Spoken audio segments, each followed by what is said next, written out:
What is true religion? Unsa gayud ang tinuod nga relihiyon? Nining kalibutan na daghay nagkalain-laing matang sa relihiyon. Ug wala gyud relihiyon nga moingon nga dili tinuod ang ilahang gituohan nga relihiyon. Munang ninitaknaa atong tan-awon ang Biblia kung unsa gyud iyahang gisulti mahitungod sa tinuod nga relihiyon. Unsay mga marka o sinyalis sa tinuod nga relihiyon. Ang relihiyon gitawag kini nga the practice of the faith. Matag relihiyon naga-claim nga sila adunay pagtuo sa Ginoo. Ug ang pulong nga faith ug religion gigamit usahay sa samara nga kahulugan tungod kay unsay imong gituohan mao man puy imong gipractice. So samara kana kung ikaw nagtuo nga dili maayo mangawat, imo gyud i-practice nga dili gyud ka mangawat. Unang religion is the practice of the faith. Ikaduha, dili tanan relihiyon madawat sa Ginoo. Ang atong teksto karong taknaa makita nato sa James chapter 1 verse 26 to 27. Ingon diha, if anyone considers himself religious and yet does not keep a tight rein on his tongue, he deceives himself, and his religion is worthless. Religion that God our Father accepts as pure and faultless is this, to look after orphans and widows in their distress and to keep oneself from being polluted by the world. Mark sa pulong diha nga religion that God our Father accepts. Sa ato pa naay mga religion nga dili madawat. Ato pong tan-awon ang verse 26 nga nag-ingon diha nga if anyone thinks he is religious. So sama ra ingon kung ikaw nagtuo nga ikaw relihiyoso, hunahunaa daw. Munang self-evaluation, tan-awon gid nato ang atong kaugalingon tabag gyud relihiyoso. Munang kining self-deception, linglahan usahay kita sa atong kaugalingon. Dili kita kakita tungod kay ato mong kaugalingon ang atong tan-awon. Nining kalibutan na, tawagon ka nga relihiyoso kung ikaw nagasimba matag Domingo, kung ikaw nagaawit sa mga alabiton sa Ginoo, kung ikaw nagaampo, kung ikaw nagabasa sa Biblia, tawagon ka nga relihiyoso. Pero according sa atong text, ang pagkarelihiyoso dili lamang diha kutob sa pagsimba matag Domingo. It is more than a building. It is more than the printed pages of the Bible. More than Sunday. Ang gihimo diha sa Sunday, importante man. Apan mas importante, unsay atong gihimo Lunes hangtod sa Sabado. Tungod kay ang tinuod nga relihiyon mahitabo diha gikan sa Lunes hangtod sa Sabado. Unang ninitaknaa tan-aw nato ang tulo ka mga sinyalis, marka nga ang tinuod nga relihiyon nga maoy madawat sa Ginoo. Tan-aw nato nining atong teksto. Una, pag-ingon ni James nga if you think you are religious, therefore, ingon diha, control the tongue. Muna atong basahog balik ang atong teksto, ingon siya, if anyone consider himself religious and yet does not keep a tight rein on his tongue, he deceives himself and his religion is worthless. Kung di daw ta ka control sa atong dila, useless ang atong religion. Ingon diha sa verse 26. Dili tinuod ang atong relihiyon. Tungod kay ang atong dila, kining gahom sa dila, ingon diha sa Proverbs 8:18-21. The tongue has the power of life and death, and those who love it will eat its fruit. Munang ang dila, kuyaw kay ni, kinabuhi og kamatayon. Tungod kay tanaw nato ang pulong diha sa James chapter 3 verse 6-10. Likewise, the tongue is a small part of the body, but it makes great boast. Consider what a great forest is set on fire by a small spark. The tongue also is a fire, a word of evil among the parts of the body, corrupts the whole person, set the whole course of his life on fire, and is itself set on fire by hell. All kinds of animals, birds, reptiles, and creatures of the sea are being tamed and have been tamed by man, but no man can tame the tongue. It is a restless evil, full of deadly poison. With the tongue we praise our Lord and Father,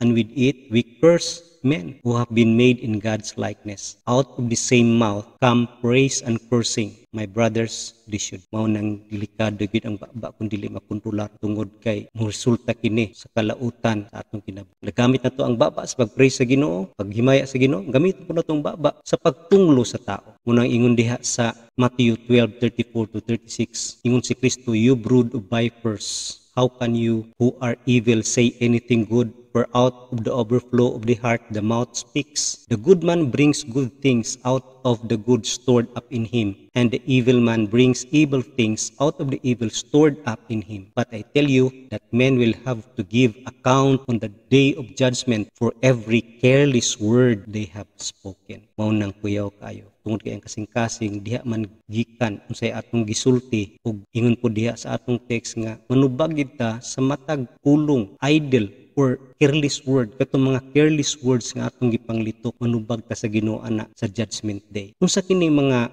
idle words o kini mga butang nga makadaot yun sa atong kinabuhi nga mga pulong. Una, dirty jokes, kanang mga jokes nga sa pagka-dirty or pornographic language, kanang mga hilas kay nga mga pulong. Kining humor meant to insult or put someone down. Sahay kalingawan atong gisulti pero maka-insulto og tao, di na maayo nga pulong. Ikatulo, angry outburst, kanang resulta sa imong kasuko o nakasulti ka og di maayo, harsh words, kana pong mean-spirited comments. Sahay na atay mga komentaryo nga bunga sa atong espiritu nga di maayo. Kini pong gossip, panglibab, rumors, or false accusations, mga pulong kini gayud nga di maayo. Nagmasangil ka og laing tao. Public criticism, pagpanaway, no? Threats and intimidating comments, kanang pagpanghadlok ng mga komentaryo or pulong, or quick and cutting comments, or condemning others, pulong nga maka-condemn sa uban, or pulong nga ma-exaggerate ang sayop sa uban. Usahay na isayop ang tao, atong ipadako yun, nga dako ikay nga sayop. Mauning mga butanga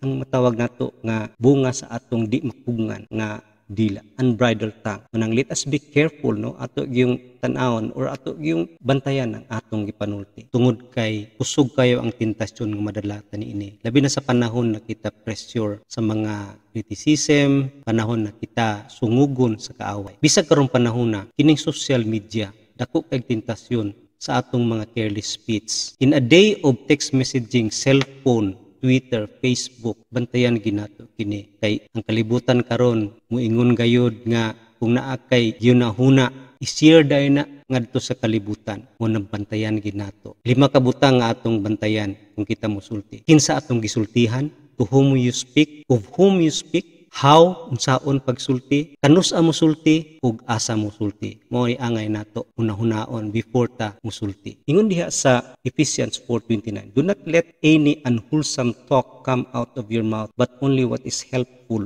for building others according to their needs, that it may benefit those who listen. Ayaw ka ng mga unwholesome talk, kundi ka ng mga maka-lift up, ka-encourage sa uban. Ingon po diha sa Galatians 4:6, let your conversation be always full of grace, seasoned with salt, so that you may know how to answer everyone. Ang ato dong mga conversation, katong pagpanulti matag adlaw, puno sa grasya o murag giasinan nga lami kayo. Mao nang kinahanglan gyud kita careful sa atong mga dila. Ngunang if you are religious, kung ikaw gayud relihiyoso, ngunang unang nga marka, keep a rein on your tongue. Hugungan ginatong baba. Ikaduha nga marka sa tinuod nga relihiyon, caring the needy. Balik ta sa pagbasa sa atong text, ingon diha sa verse 27. Religion that God our Father accepts as pure and faultless is this, to look after orphans and widows in their distress. Kini nga pulong naghagit nga diin kung ikaw relihiyoso, nagatanaw gid ka sa mga pagkinahanglan sa uban. Ingon diha sa James 2:15, suppose a brother or sister is without clothes and daily food. If one of you says to him, go,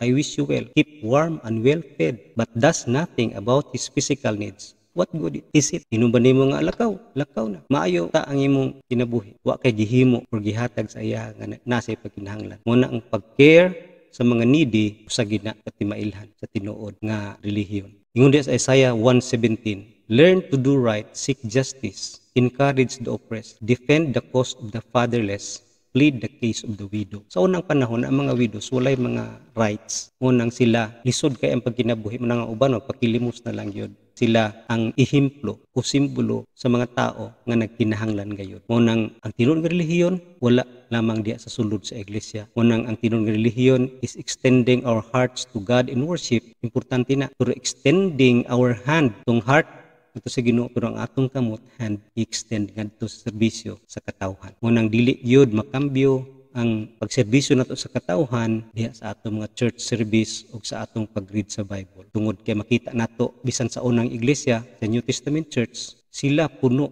sa pagpamuhat alang sa kaayuhan sa mga tao nga naa sa pagkinahanglan. Ngunang gitawag kini nga compassion, na ay kahangawa. Ngunang ang Ginoo gayud mo approve sa relihiyon nga nagatan-aw gayud sa kaayuhan sa pagkinahanglan sa mga tao nga dili makabalos. Muna ingon diha sa Matthew 25:37-40, ingon diha, then the righteous will answer him, Lord, when did you see you hungry and feed you, or thirsty and give you something to drink? When did we see you a stranger and invite you in, or needing clothes and clothe you? When did we see you sick or in prison and go to visit you? The king will reply, I tell you the truth, whatever you did for one of the least of these brothers of mine, you did for me. Unang ingon ang mga tao, kano sa man ka nga napriso nga namo bisitae? Kano sa man ka nasakit nga wa namo gibisitahan? Apan niingon ang hari, sa dihang wala ninyo pagbuhat nining akong mga brothers, wala ninyo nagibuhat kan. Unang sa atong pag-alagad sa katawhan sa mga tao nga nay pagkinahanglan, susama ra ka na nga nagkalagad kita. Gihimo nato na ang Kristo. Munang if you are religious, minister to the need. Munang kung kita gayud nagpugong sa atong dila, nag-care sa mga needy,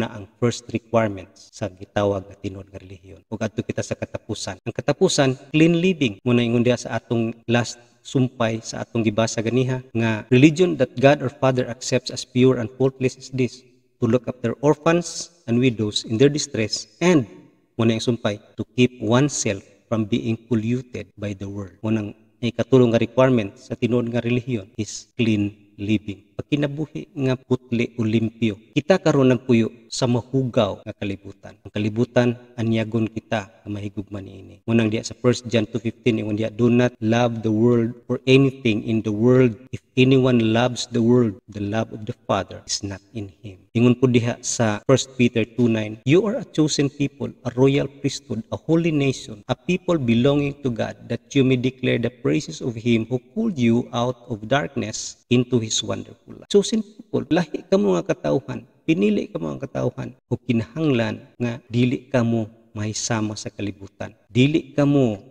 conform sa kalibutan. Muna ingon diha sa Romans 12:2, do not conform any longer to the pattern of this world, but be transformed by the renewing of your mind. Then you will be able to test and approve what God's will is, His good, pleasing, and perfect will. Munang dinhi nga pulong, giaghat yun kita sa pulong sa Ginoo nga dili kita mamansahan sa kalibutan. Tinuod na kita makig-adto man sa kalibutan, kita magserbisyo kanila, mutabang sa ilang pagkinahanglan, pan dapat dili kita matakdan sa ilang mga ginabuhat. Dili mamansahan, dili mo kompromiso ang atong conviction o atong standard, dili kina mo bow o mumubo o mahimong mo conform kita sa kalibutan. Unang, if you are religious, keep yourself clean. Mao kini ang tulo ka requirements nga ipadayag kanato nini nga text sa pagpamatuod nga mao kana ang tinuod nga relihiyon nga madawat sa Ginoo. Munang dili gyud sayon kung atong i-evaluate atong kaugalingon, murag wa ta kapasar niini nga mga requirements. Usahay dali lang kayo mangita tag excuse nga moingon, nahimo man ako na mga 93%, pero kumusta ang 7%?